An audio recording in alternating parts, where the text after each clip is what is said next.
மதிப்பு கிடையாது மட்டும் இல்ல, நீ போட்ட வெள்ளி காசு அவங்க கூட எடுக்கல.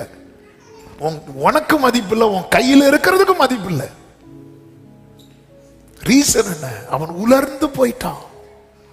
சிம்பிளா மாட்டி நம்ம லைஃப்ல எல்லா அவ்வளவு அநேக கவலைகள், கஷ்டங்கள், நெருக்கங்கள்.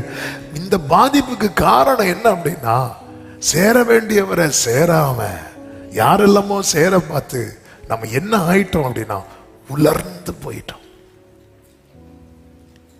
உலர்ந்து போயிட்டோம்.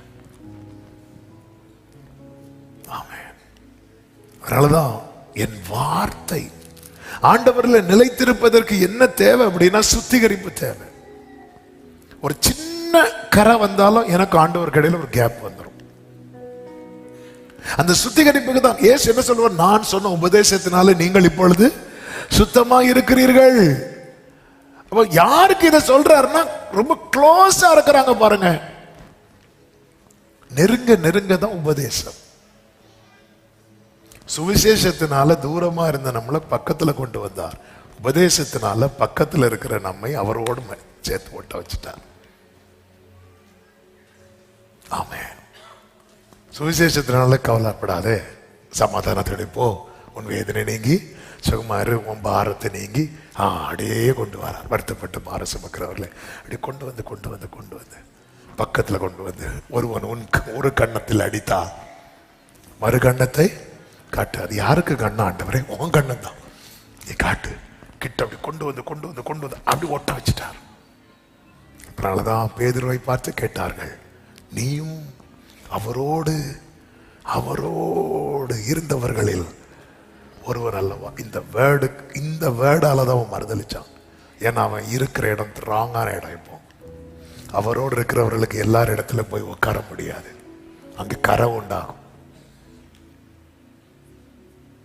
உன் பேச்சு அதை காட்டி கொடுக்கிறது.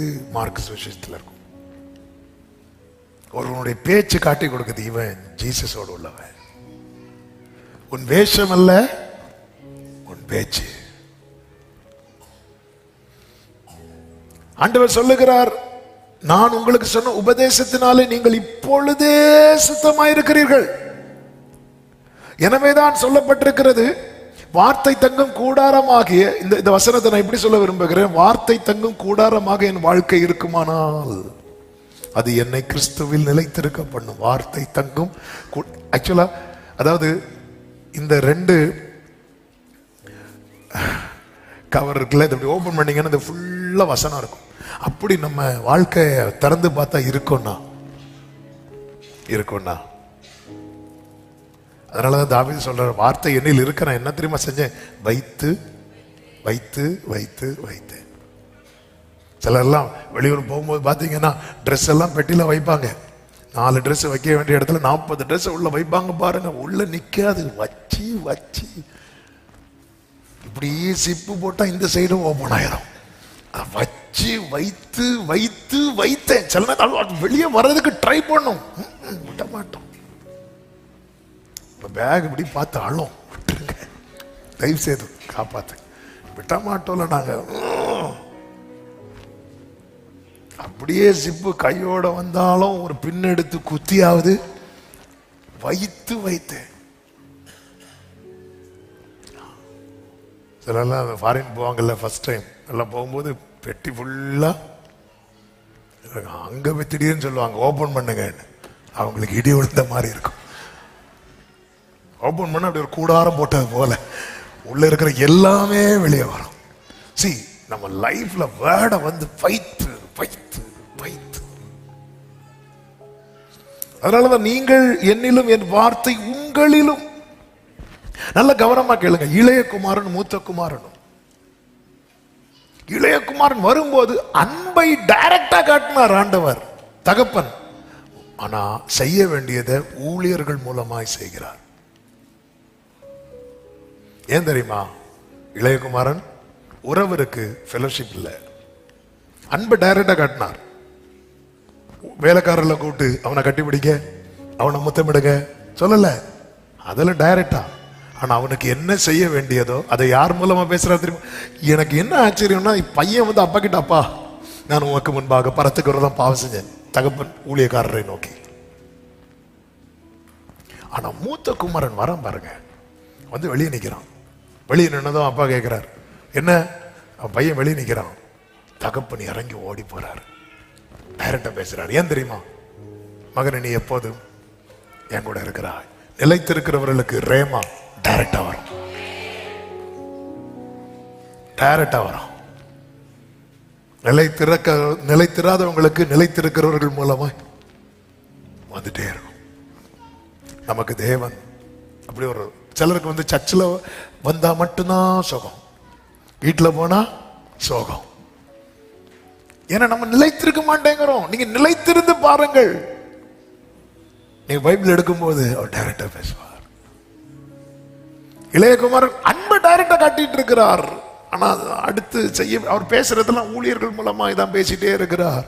என் லைஃப்ல ஆண்டவர் வந்து ஊழியர்கள் மூலமாய் பேசுறது அது தேவனுடைய சித்தம். ஆனா ஊழியர்கள் மூலமாய் மட்டும்தான் பேசிட்டு இருக்கிறாரு என்றால், ஆமா, எனக்கு ஒரு வார்த்தை வேணும்னா எனக்கு யூடியூப் ஆன் பண்ணி தான் ஆகணும். எனக்கு ஒரு வார்த்தை வேணும்னா எனக்கு அதை தாண்டி வெளியே யார் நிக்கிறா? மூத்த பையன் நிக்கிறான். தகப்பன் இறங்கி போய், மகனே இப்படி பேசிட்டு இருக்கிறாரு. ஏன் தெரியுமா? நீ எப்போதும் என்னோடு இருக்கிறாய், என்னில் நிலைத்திருங்கள், என் உயிரிலும் மேலா. கண்களை மூடி செபிக்கலாம். என் உயிரிலும்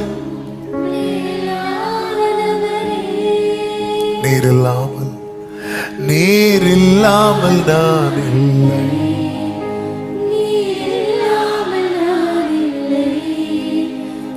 நினைவில் ஒரே ஒரு வார்த்தை. உங்க வலது கரத்தை உயர்த்தி முடிஞ்சவங்க பைபிள் எடுத்து நெஞ்சோடு சேர்த்து வச்சு, உங்களுடைய வார்த்தை தங்கும் கூடாரமாக என் வாழ்க்கை இருக்கட்டும், என்னை சுத்திகரிங்க. இந்த வார்த்தை உள்ள இருக்குனாலே நான் சுத்தமாயிட்டே இருக்கிறேன். தேவனுடைய வார்த்தையானது ஜீவனும் வல்லமையும் உள்ளதாயும் இருபுறமும் கருக்குள்ள எந்த பட்டயத்திலும் கருக்கானதாயும் ஆத்துமாவையும் ஆவியையும் கணுக்களையும் ஊனையும் பிரிக்கத்தக்க உருவ குத்துறதாயும் இருதயத்தின் நினைவுகளையும் யோசனைகளையும் வகையறுக்கிறதாயும் இருக்கிறது. வார்த்தை தங்கு கூடாரம்.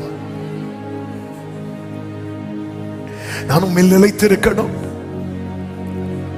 நீங்க இல்லாம நான் இல்லப்பா, நான் உலர்ந்து போயிருவேன். என்ன தூக்கி தீல போடுறதுக்குன்னே ஒரு கூட்டம் சுத்திட்டே இருக்கிறாங்க. உங்களுக்கு தெரியும்.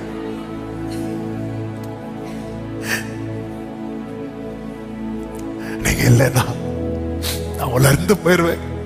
ஒரு சின்ன வார்த்தை கூட தாங்க முடியாம போயிருவேன். ஒரு சின்ன பார்வை கூட தாங்க முடியாம போயிருவேன். எனக்கு எல்லாமே என்ன பாதிக்குது.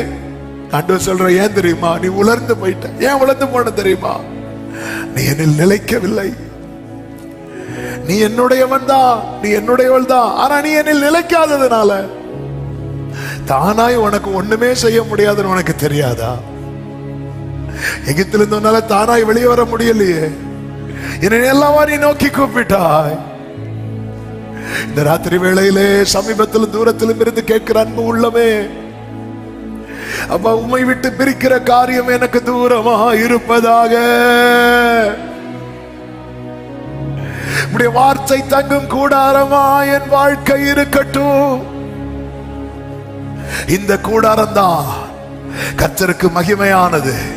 இந்த மகிமையானவைகளில் மேலெல்லாம் கர்த்தருடைய காவல் உண்டாயிருக்கும்.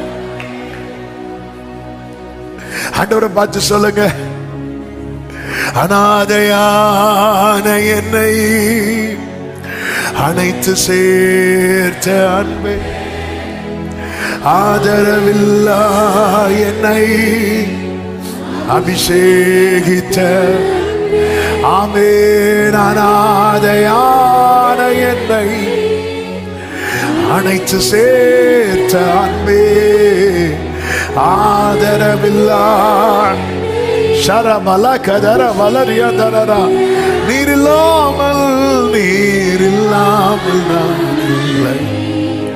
நீர் இல்லாமல் நான் இல்லை, உம் நினைவில்லாமல். ஓ என் அரணே, என் அரணே, என் இயேசுவே, என்